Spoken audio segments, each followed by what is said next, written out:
Tonight on Cougar News, one new proposal is the city of Santa Clarita up in arms. Plus, find out how you can be better prepared for a major earthquake. Also, a local high school takes part in a very special event. Cougar News starts right now.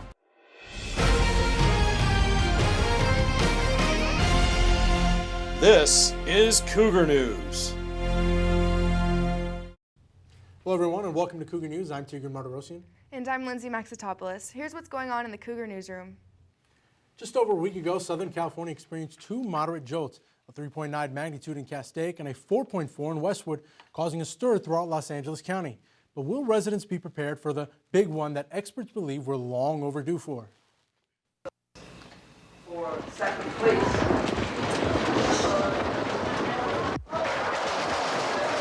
They're considered by many to be the most frightening of all natural disasters. Oh my God, we're having an earthquake. Wait a minute. Because they can strike at any moment. Earthquake. Yep, we're having an earthquake.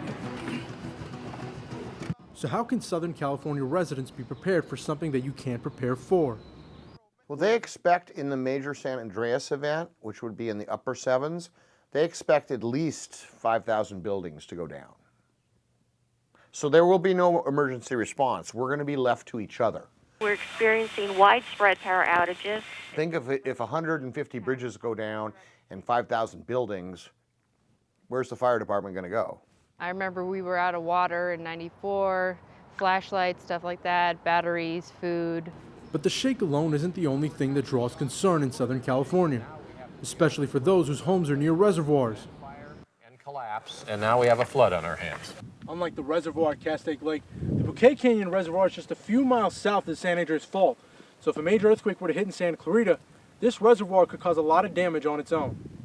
Large volume of water that is coming out just on the south side of this old Van Norman Reservoir. The emergency response system is going to be overwhelmed. Not only just calling them, you won't even be able to call them, much less have them respond to you. With seismologists predicting an 8.0 or higher striking within the next 36 years, it seems that the only thing to do is to be prepared. For Cougar News, I'm Cougar Martirosian. Dvolovich also went on to say that residents should be equipped with a first aid kit in their homes and in their car. Here's a quick rundown of what you should have available. The kit should include the following: enough water and food to last up to 3 to 5 days, bandages, antibiotics, a flashlight, and extra batteries. If you want to learn more about how you can be better prepared for an earthquake, go to ready.gov/earthquakes. Several Santa Clarita residents gathered outside City Hall Tuesday evening to protest the billboard proposal.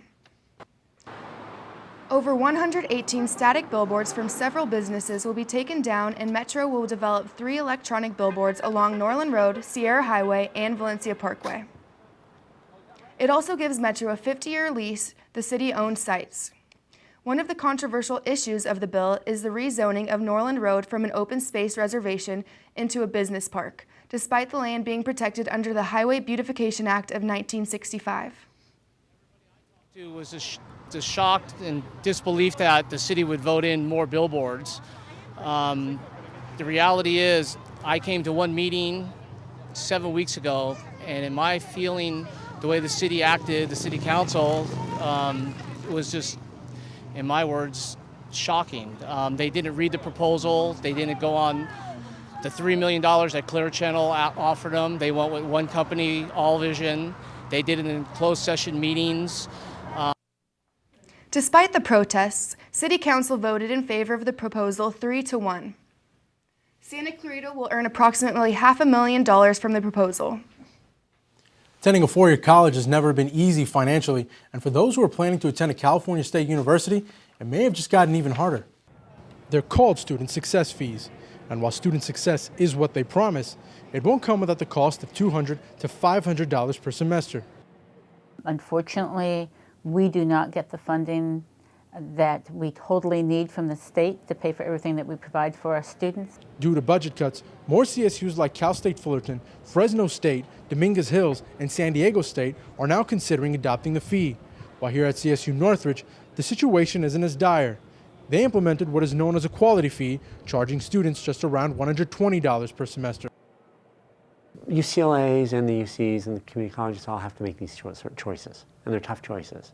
Part of, as a student, what I would want to know about budget cuts, which isn't, what's happening here is they're having these supplemental fees. And what I want to know is what's the money being used for? Is it being used for administrative salaries, or is it going directly to students?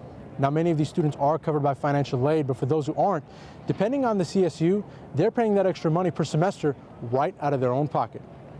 Actually, if I didn't have financial aid, I don't think I'd be attending school. If I didn't, I'd probably be at Mission maybe, or like, not a CSU, of course. I think it makes it really, really stressful just on those who are already struggling financially. For me, I really don't have that much of an issue with it just because I am on financial aid. I have parents who are very supportive of my college education. But just if I were to put myself in the shoes of others who are struggling financially, then I would see it as a really, really big problem for me. If we're not getting any more money from the state, how do we provide the services for those students? Our role is to serve the region, and we are quite determined to make sure we are here to serve the students. We're trying not to turn away those students who are qualified to attend California State University Northridge, but you can't do that if you don't have the resources and support. These fees are looked at by many as a scheme to shift more education costs towards students without raising the cost of tuition. Reporting from Cal State Northridge, I'm Cougar Martirosyan, Cougar News. A recent report from the nonprofit California Budget Project found that tuition and fees have increased tremendously to 91% at Cal State's and 74% at UC's. Breast Cancer Awareness Month was only a couple of months ago, but the fight to find a cure for cancer still goes on. Here's Ariel Thompson with more for the Relay for Life kickoff event. The Valencia Town Center hosted the Relay for Life kickoff event, where people all over Santa Clarita got ready for the actual Relay for Life. Clap your hands. All right, now, we're going to do the basic step. Western's Cheer came to support the kickoff event. They performed some cool dances and awesome cheers to get everyone in Santa Clarita excited. I'm Holly Bach, and I'm Vanessa Rodriguez, and we're part of the West Ranch cheerleading team. We'll definitely plan to volunteer. We'll just do the same thing. We'll stunt, walk around and hand out shirts and do some things to help out. Life is a 24-hour event sponsored by the American Cancer Society. It is meant to raise almost half of the funds that the American Cancer Society uses to provide services. The actual date for Relay for Life is May 17th. It starts at 9 a.m. in the morning and runs 24 hours to 9 a.m. on Sunday morning. The event is definitely open to the public. You can also participate as a walker by signing up online. You can also join a team. The teams sign up usually anytime all the way up until the event, but the teams sign up, they set up booths at the event, they fundraise at those booths, and all that money that is fundraised goes right back to the American Cancer Society.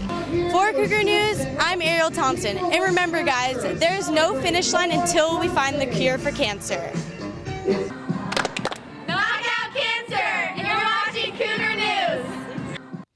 Diffuse intrinsic pontine glioma, or DIPG, affects approximately 300 children a year in the U.S.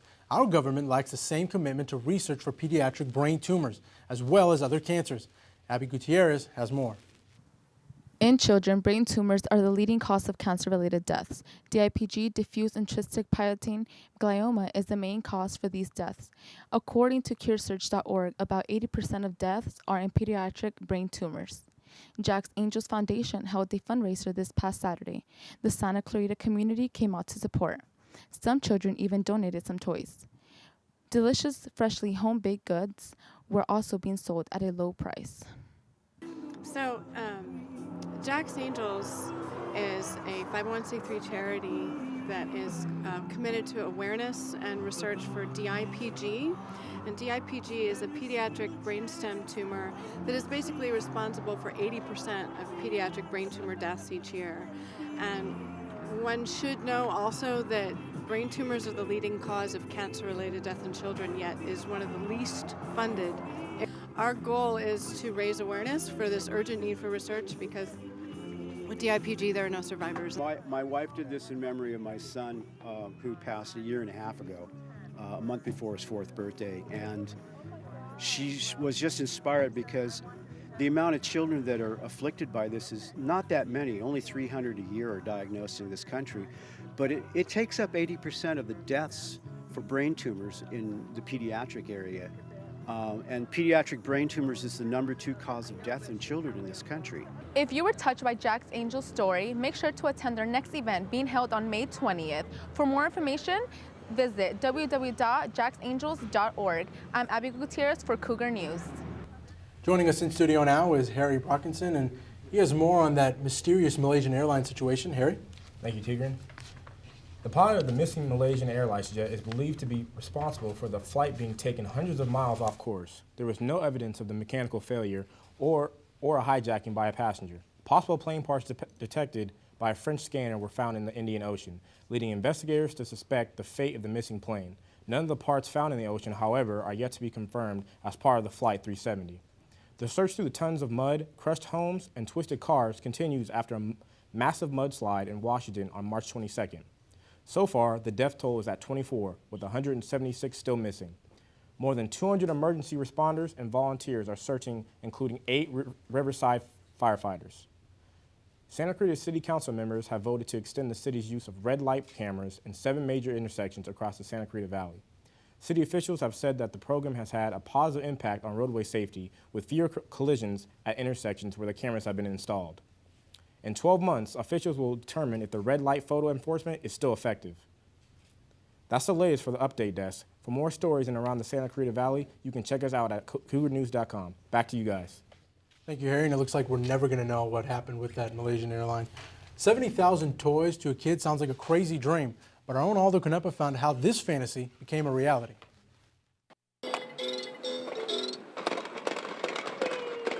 At the biannual SCV Kids Consignment Sale held in Valencia, over 70,000 items were donated by over 500 families. And they bring us their gently used and new items that they no longer wish to own, and we sell it for them. Anything from clothing and shoes, toys, those are probably some of the most popular items, but high chairs and strollers, all the way up to furniture and DVDs and sporting equipment. Get rid of stuff that you need to be done with at your house, and then you get to come in and buy exactly what you need for this year. So you're cleaning out your junk, which is somebody else's treasure, and then you get to come here and get the treasures that you need for your kids for this year. They have a lot in stock. Luckily, a lot of people donate, and it really helps. Good prices, and they make it lenient to where it's convenient for the kids and the parents. We are here to pick up a potty chair. Pretty exciting, and it's just some toys. So whether you're looking for a toy for your 5-year-old or even a toy for yourself, the SCV Kids Consignment Sale has it all. For Cougar News, I'm Aldo Canepa. Coming up on Cougar News, find out what the school cafeteria is doing to promote a healthy lifestyle. Plus, we take a look at what's going on in the world of entertainment. Stay tuned. You are so worthless. Why don't you just go kill yourself? It's the first time I've ever seen the same letter grade across all your classes. Get out of here! What's right? Can't shut Beat it. I'm Richard Horvitz. I'm Tara Strong. I'm Michael C. Morona. And I'm Danny Tamborelli. Hi, this is Ming Chen. This is Mike Zapsik. Hi, it's Louis Anderson. I'm Weird Al. I'm Florence Henderson. I'm the Grinch. You're watching. And you're watching. And you're watching. And you're watching. You're watching. And you're watching. And you lucky people are watching. Cougar News. Cougar News. Cougar News. Cougar News. Cougar News. Cougar News. You're watching Cougar News. So this is for the older ladies. And I'm a cougar.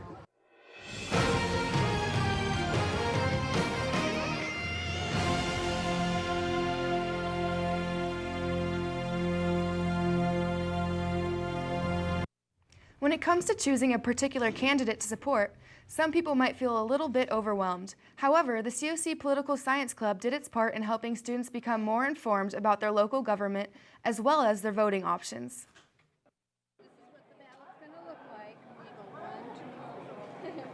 You've probably seen signs all over town. With the Santa Clarita City Council election coming up, The COC Political Science Club hosted a meet and greet for students and the candidates, and even offered free quesadillas at the event for students who participated. Brandon Gonzalez, a member of the Political Science Club, talked to Cougar News about the main goal of the event.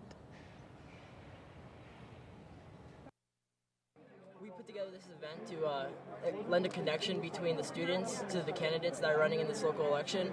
We feel like there's not really a source of connection between the students of the school and the candidates running for election, so we'd like to use this as an ability to make that connection happen for both the students and the candidates. Yeah, I actually thought it was really informative. Being like a student in this really growing valley, I think one of the main issues is that we tend to be a little bit ill-informed about what political stuff is going around in our city. I think this is a really good idea. Yeah, normally for city council, you're just driving by, you're driving downtown, you see a banner, you're like, vote for this person. I have no idea who that person is. And I think here, this is a really good idea of really showing, who these people are and what they have to offer for the city. And it makes a big difference too, especially coming from someone who's a lot younger. What can they do for us? So it was nice finding that out today. Be sure to inform yourself and register to vote by April 8th. For Cougar News, I'm Alexis Sonner. Almost 600 kids participated in the Super States Chess Championship just a few weeks ago. Our own Robert Yola was there to see what the event was all about. The 2014 Super States Chess Championships was back in Southern California. The California Youth Chess League hosted the Scholastic Super States Tournament on March 14th through the 16th at the Hyatt Regency in Valencia, California.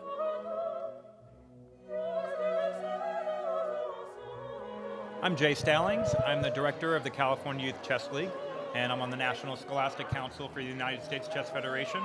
And I'm the organizer of the 2014 Southern California Super States Chess Championships here at the Hyatt in Valencia, California.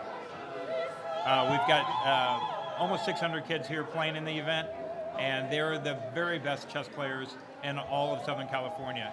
And coming from as far south as 10 minutes above the California-Mexico border and as far north as San Jose, California.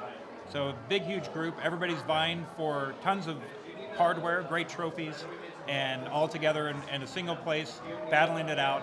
It's what it's all about.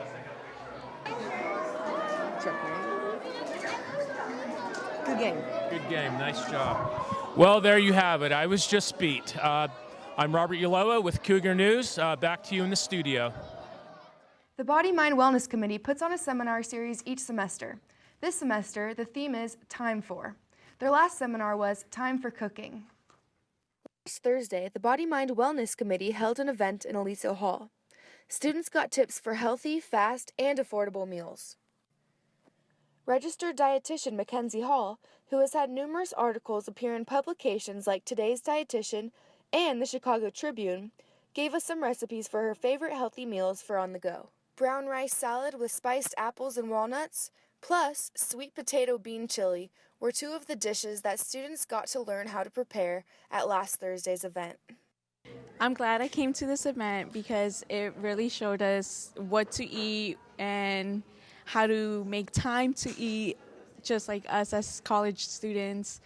And with these cool recipes, it will be easier for us since we barely have time, us full-time students, but it was really helpful. If you want to learn more about the Body, Mind, and Wellness program, go on campus to the Student Health and Wellness Center, or go to cougarnews.com for more information. For Cougar News, I'm Lindsay Maxitopoulos. Back to you in the studio. The Body, Mind, Wellness Committee will be following their theme, Time For, by holding a huge event on Time for Nonviolent Sexuality, which will be Wednesday, April 2nd at 3:30 in the Performing Arts Center. Now we send it over to Abby Gutierrez, who has an update for us on the unfortunate passing of actor Paul Walker. Abby? Thank you, Tigran. 4 months after the car accident that claimed actor Paul Walker and businessman Roger Rodas, we now know what caused the crash. Investigators say that Rodas was driving at nearly 100 miles per hour when he lost control. The car careened across the right canyon loop, hit the curb, and collided with a tree and then a light pole. It was also determined that at least 2 of the tires were 9 years old. Initially, mechanical failure was suspected. The two were killed almost instantly. Paul Walker was just 40 years old and Roger Rodas was only 38. This past Saturday, Seroptimus International of the Greater Santa Clarita Valley held its 4th fashion show at the Hyatt Regency in Valencia. Monique Urquidez takes us for a closer look. Fashion, Follies, and Fun was the 4th annual Seroptimus International Fashion Show of the Greater Santa Clarita Valley, which was held on Sunday, March 23rd at the Hyatt Regency, Valencia. The day began with a display of various boutiques, some of which would have outfits to be included in the fashion show. I mean, I love everything about this fashion show. I think it's great, and personally, I think it's awesome that now they're adding fitness wear into the fashion show, because this is the first time that fitness has been included, and especially Santa Clarita as a whole, we're a very fitness community, so there's so many gyms and so many different Pilates and yoga studios, so it's really awesome to be able to showcase fitness as well as fashion. Proceeds for this event went to Seroptimus International, a volunteer organization that helps women and girls globally and in our own community. The Women's Opportunity Award assists women who provide the primary source of financial support for their families by giving them the resources they need to improve their education, skills, and employment prospects. Having a fashion show is a great way to advertise business and also give young girls with dreams the chance to become a model and something to look forward to in the near future. For Cougar News, I'm Monique Urquidez. Last week, downtown Newhall transformed the streets back to the roaring 20s. Taylor Villanueva tells us about the flashback during the monthly Census Block Party. Thursday night, a crowd gathered in downtown Newhall for the Census Block Party, featuring live music by Vo and the Villains. The band is awesome, Vaught and the Villains. I've never even heard of them, but it's awesome that they're bringing back that style, you know? Pretty cool. No, they're really cool. I've been getting chills all night. This week's census theme was the Roaring 20s, and block party goers dressed for the occasion. I try to support this effort. I'm a costume freak, so I really love costumes. Throughout the years, Thursdays at Newhall has developed into a community-wide event that everyone can enjoy. Yeah, it's awesome. It's developed so much since last time. We used to come here and it was just the farmer's market, and now it's a block party. To top off the night was a screening of a Buster Keaton film with live accompaniment. To give your nights a little more life, come down to Main Street in Newhall. There's something new every other week. For Cougar News, I'm Taylor Villanueva. The Canyon Theater Guild is a growing company in Santa Clarita that strives to entertain as many people as they possibly can. Richard Gutierrez has more for us. The Canyon Theater Guild has been entertaining Santa Clarita locals for over 40 years. I got the opportunity to sit down with Patty Finley, director of their upcoming production Singing in the Rain, where she told me how the theater got its start. The Canyon Theater Guild started in 1970. A group of people who had moved to California from back east said, you know what, I miss doing theater. And so they got together and they would read plays together, and they eventually started producing plays. And their first season, I think they did 1 show. And then a couple of years after that, they did 4 shows. We now, 43 years later, we've built our own theater. They didn't have that to begin with. We own the building. We have volunteers. All our sets are made by volunteers. Our organization is almost primarily almost entirely volunteers. There's a few of us that actually work for the theater during the day as our real job, but this is what we do for love. This is what we do for fun. We do not get paid for this. We couldn't keep our ticket prices low if we paid everybody, and that's what we want to do, is make the theater accessible to as many people as we possibly can. We have about 30,000 people a year come through our doors. We do a season of 9 shows at the Canyon Theater Guild every year. 6 of them are our main stage shows. 3 of them are family shows, more geared toward families with children. For Cougar News, I'm Richard Gutierrez. Dance students here at COC work so hard throughout the semester in hopes of showing off their skills to friends and family in a performance. However, College of the Canyons has recently announced that they will be cutting this semester's dance informal due to budget cuts. This was the only opportunity for the dance students here at COC to show off what they've been working on. Students have talked with the Dean of Fine and Performing Arts about doing fundraisers to raise the money needed to have this informal. That would do it for this edition of Entertainment. I'm Abby Gutierrez. Back to you guys. If you've ever driven past COC on a Sunday morning and past the north parking lot, you're probably wondering what all those people are doing. Our very own Christiane Kimberlin takes a closer look.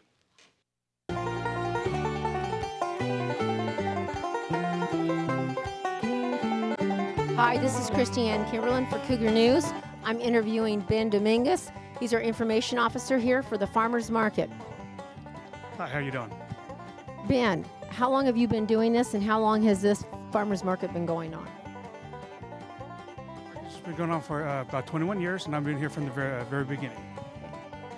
What days are they here in operation and what are the hours? We're every Sunday, rain or shine, from 8:30 to 12. What type of vendors do we have here? We have certified producers from the state of California. Hi, this is Samantha with Family Underwood Farms. When was all this produce picked for this farmers market? Our produce is picked either Friday or Saturday for our farmers markets. It's always fresh picked. So it's within basically about 24 hours from the time that you're here. Oh, definitely, yes.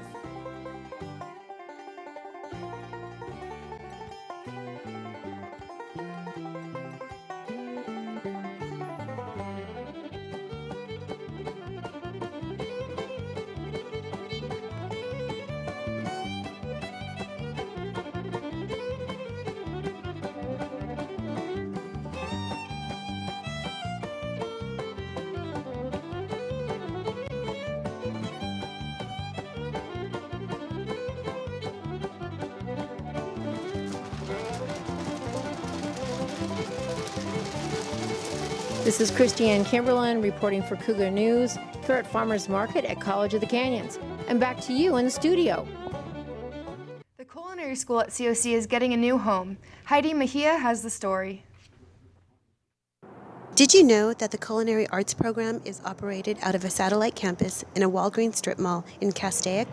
I sat down with the school's chair to find out more. I'm Cindy Swanke, and I'm the chair of the Culinary Arts and Wine Studies program here at College of the Canyons. Our program has grown so much that we need to move to a new building. And thankfully, the College of the Canyons is building a brand new facility, 12,000 square feet, on the Valencia campus. We also have some of the best faculty anywhere in California. We have the 3-time best chef in Santa Clarita. He teaches here. We also have Stanton Ho teaching our chocolates class. You know, we're gonna have one of the only chocolate rooms in California over at our new building. Now Stanton, Chef Stan, as we call him, he is a master chocolatier. So we have that kind of caliber teaching our students here in Santa Clarita. You can get a great culinary education and wine studies education for about $4,500 versus one of those fee-based schools will also have a restaurant open to the public 2 days a week. So we're very excited. It's scheduled to open in November. Hopefully we can start winter classes there. If you want to find out more about COC's culinary program, go to their website at canyonsculinaryarts.com. With many students looking for ways to stay healthy, the Student Wellness Center is promoting a new Monday trend that may leave some students lacking in their lunchtime meals. Our very own Jason Martin has more of the story. In conjunction with the Body, Mind, and Wellness Fair that went on right here at COC, the Student Health Center is prompting to use Meatless Mondays as a way to promote healthier eating options right here at COC. I took to the streets to find out how the students felt about that. I think it's actually a really good idea. It does give the student the opportunity to eat what they would choose. I personally love meat. I could eat it every day, but I think it's definitely almost fun and exciting to be able to eat something different other than meat. I didn't actually think that it was a great idea because, for one, there's a lot of people here with protein deficiencies. There's anemia, which could be an obvious problem. It wouldn't be a problem as long as we have spinach and other options to have that protein, but I think there should be more vegetarian options any day of the week, not just on Mondays.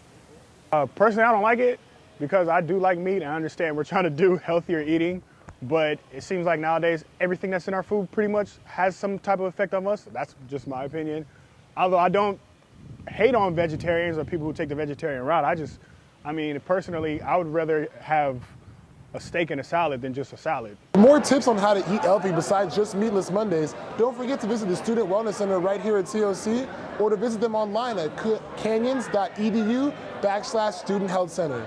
For Cougar News, I'm Jason Martin. Back to you in the studio. Still to come on Cougar News, we take an in-depth look at one of the newest sporting trends.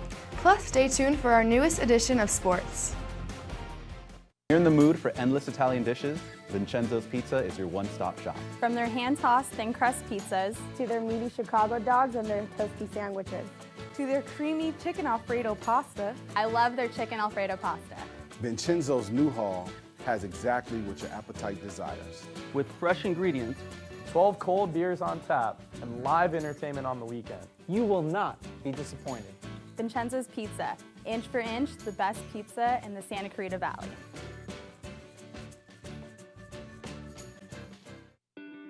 Habitat for Heroes. Really, it's a story about people. Letting people see that they're not alone, they're not isolated. We're here to help. And we need to work on behalf of our veterans. Then we can really change that veteran's ability to reintegrate into the community.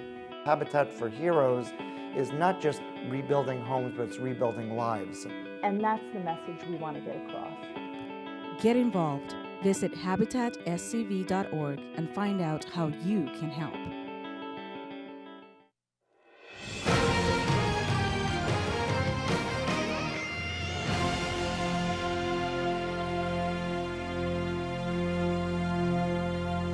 Welcome back to Cougar News. Valencia High School has been home to many famous people and events in sports. Whether it's up-and-coming golfer Max Homa, NFL pro Shane Vereen, or hosting the CIF football title game past fall. Now the Vikings can add another event to that list, the Special Olympics Hart Games. Special needs students from across the Hart School District gathered at the stadium field at Valencia High School for the 5th annual Hart Games 2014 track and field meet, sponsored by the Adaptive Physical Education Department and the Special Olympics. Today we're having a special education track meet for the special needs kids of the William S. Hart School District, along with Trinity Classical Academy. They're competing in track and field events, long jump, high jump, shot put, softball throw. This is our 5th year. It's going strong. The kids love it. It's a chance to compete. It's a chance to be like anybody else. With the event being held here at Valencia High School, many students from various clubs came to help out, including the group Circle of Friends. Circle of Friends is a club here at Valencia High where we get together, regular students get together with special needs kids, and we sit there, take them out to lunch, hang out with them, have conversations, and meet them every other 2 days or so. The event has grown by more than 100 participants in the past 5 years and is expected to grow even more in the years to come. Reporting for Cougar News, I'm Justin Molson. Have you ever wondered what airsoft is and what it's about? Well, Ryan Nelson visited a local field in Santa Clarita to tell us everything involved in the sport. 3, 2, 1. Hi, I'm Dade. Welcome to airsofting. I just did it. Where you at?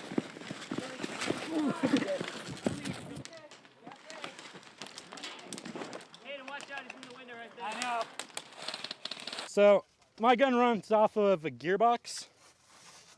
It's powered by a battery, where I keep in this little battery pouch right here. You see airsofters using batteries ranging from nickel metal hydrides to lithium polymer, and you can change the intensity of how fast your gun shoots with different kinds of batteries, and you can run different setups. The gun operates off of a motor that is in the grip, and then it drives this gears which pull back a piston and expels air and shoots the BBs across the field to hit other people. What is airsoft? Airsoft is many things. A sport, a hobby, and a passion. For many, it is a passion. Airsoft is about having fun with friends and shooting each other with plastic BBs. Many people would find that to be painful and unhelpful. But how can airsoft actually help someone? It can help someone by being active and having fun. If there is one thing I have learned from playing, it's to just have fun and just enjoy the sport. It's one thing that I recommend for all to try out at least once. Now it's time for sports with Matt Robinson. And Matt, it looks like the Cougar baseball team is having the same exact sequence that they did a year ago. They start out struggling in their non-conference schedule and roar through conference play. And they've picked it up now that spring has come and gone, and this week they took on the Antelope Valley Marauders in a game here at College of the Canyons. We'll pick up the game here in the bottom of the third inning. Cougars trailing 1-0. They have runners on first and third for David Oppenheim, and he drives one out to left center field, scoring Nick Vigo from third base and setting up runners on second and third, bringing up big Roberto Ramos, the 6'5" freshman out of San Fernando Valley, would help the Cougars take their first lead of the ballgame with this 3-run blast out to the right center field fence. And as you can see, the outfielders just look up and let it go, a 3-run home run, his 4th home run of the season, giving him 19 RBIs on the year. Later on in that inning as well, the Cougars would pick up a couple more, this time with Austin Cole at the dish. He would single to center field past a diving second baseman, bringing home 2 runs, and then taking second base himself on the error. And that would set up Nick Vigo, who would then double down the left field line, helping the Cougars cap off a 7-run bottom half of the third inning and giving them a 7-1 lead. In the top half of the fourth, AVC would threaten, but Chad Bennett would do a nice job and get out of a bases-loaded jam, only limiting 1 run, allowing the Cougars to lead 7-2. They would pick up another run in the bottom half of the 6th, this time on Dylan Fryer's 2nd home run of the season, a shot to center field, a solo blast, and that would help the Cougars onto an 8-4 victory, their 12th win of the season and 8th in conference. Across the field on Tuesday, the Lady Cougars softball team hosted the Glendale Vaqueros in a doubleheader matchup. COC was looking to avenge their last matchup against Santiago Canyon, where they were blanked in back-to-back games. We'll pick it up here in the bottom of the third inning with a runner on second base. Elijah Ramirez at the plate, drives one up the middle through the infield, and that would bring home Adriana Carrera and give the Cougars an early 1-0 lead in the ballgame. More of the same in the next inning, this time from Carly Bickford. She would drive one off the pitcher and bring home another run, and the Cougars would lead 2-0 after 4 innings. And then later on in the game, the Vaqueros would start to make some errors, and that would allow the Cougars to take the lead, as this time Nicole Mannheim bunts one down the first base line. The errant throw allows another Cougar run to score, and that would eventually set up Ashley Sandoval-Colon. Her drive into the right center field gap gets all the way to the fence, would eventually bring home 2 runs. She would go all the way around for a triple, and then score on the errant throw from Cassidy Clark to the plate, and that would help the Cougars to a 10-6 victory in the first game of the doubleheader, and they would pick up an 8-4 victory in the second game, their 11th win of the season. The NASCAR Sprint Cup Series travels to 28 cities in 2014, and last weekend, Cougar News reporter Nick Collada made a pit stop in Fontana, California to catch the only race that NASCAR will host in Southern California this season. Start your engine!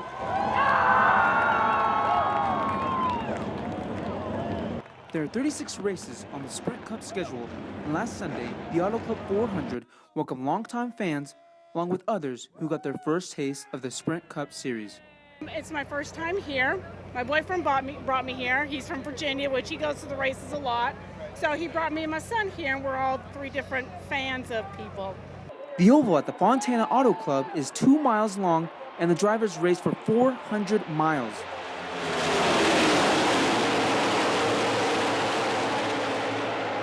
The sold-out crowd got a little extra when the race went into overtime, as Kyle Busch took the checkers, this of the green and white variety, for his 2nd straight year.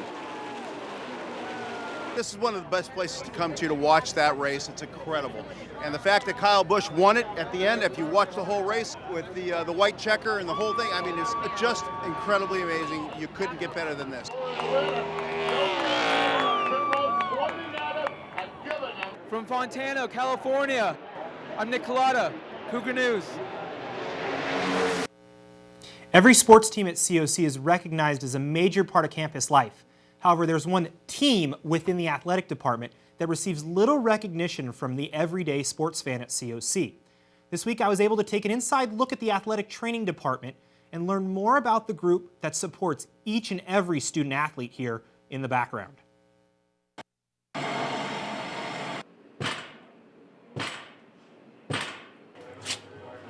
While every sport at College of the Canyons has an off-season, the dedicated certified athletic trainers, Sarah Ursum and Chad Peters, along with their students, never do, attending games year-round and ensuring that every injured athlete, both in season and out, get the best possible care when they need it.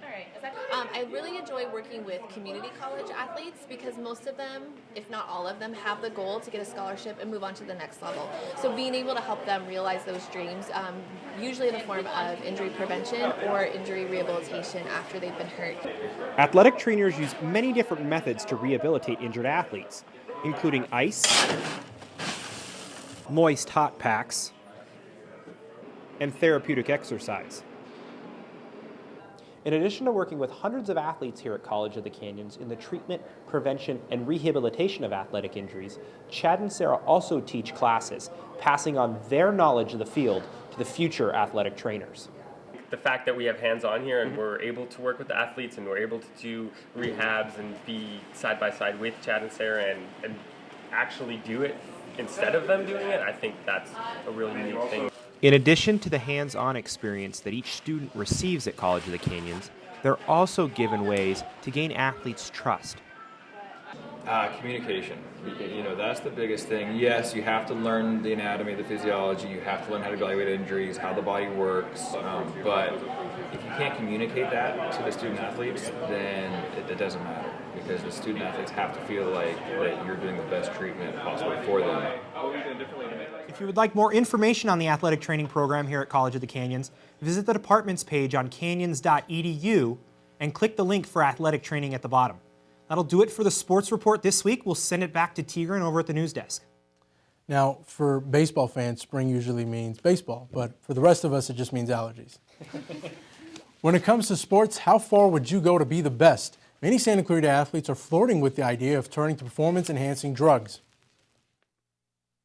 When you're an athlete and you're playing whatever sport it is, and you start hearing about how other people you're playing against in the same league, same valley, whatever it is, are taking them, that increases your chances of wanting to find out about it, and then usually that leads to, finding a way to get your hands on it, and that's usually why athletes end up taking it. There's always going to be someone younger, faster, and stronger than you coming up to steal your job, and you need to do whatever you can to stay in the show, and I am not against them.